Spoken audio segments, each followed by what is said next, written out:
Bersitarian Noveleta Chapter El Kairish featuring Ritmo. Listen. Pinagmamalaki ko, di ko pinagkakaila. Ako ay Bersitarian, sa nobeleta nagmula. At ito ang simula ng pakikipagtagisan. Ang nobeleta chapter, matatag kong kapatiran. Magawak mikropono, lakas ko'y di ko mapigilan. Ang CV dumadami at hindi ko na mabilang. June 2009 nang ang sarili ko'y ginapos. Sa nobeleta chapter na ang titulo ay Bailos. Asul, putit, dilaw na nga ang simbolo kong hawak. Ang aking pundasyon ang Bersitarian pinalawak. Ako ay Pilipino, Chabacano ang dugo ko. Mabuhay ang lahat ng Bersitariano. Ako'y laking Cavite at sa musika namulat. Dito naging solido at dito ko naisulat. Ang bawat pahina, bersikulong pilit inulat. Cavite Bersitarian, alamat na lumalamat.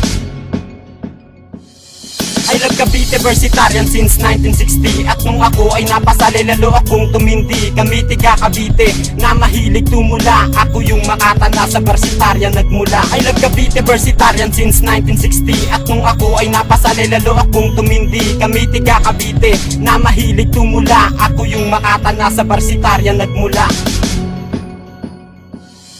Ito ang aking simula at aking palalawakin. Aking patitibayan at aking pagyayamanin. Cavite Bersitarian, nag-iisang pangalan. Arcedo Noveleta, bayang kong kinamulatan. March 9, 2009, chapter namin tinayo. March 6, 1960, Bersitarian binuo. Tumadaloy sa dugo ang pagiging Bersitarian. Lalako habang buhay ang sinalihang kapatiran. Kahit sinundayuan ay di kayang matawid. Mas matibay sa kadena at di kayang mapatid. Ang aming pinagsamaan ng mahal kong kapatiran. Isang dugo, isang lupa lang ang tinatapakan. Ako ay Caviteño, matalino at matapang. Umani ng pagpupurit, tumalo ng karangalan. Kami ay lumalaban, handa ng masugatan. Cavite Bersitarian ay makikipagsabayan. I love Cavite Bersitarian since 1960. At nung ako ay napasali, lalo akong tumindi. Kami tiga Cavite na mahilig tumula. Ako yung makatana sa Bersitarian nagmula. I love Cavite Bersitarian since 1960. At nung ako ay napasali, lalo akong tumindi. Kami tiga Cavite na mahilig tumula. Ako yung makatana sa Bersitarian nagmula.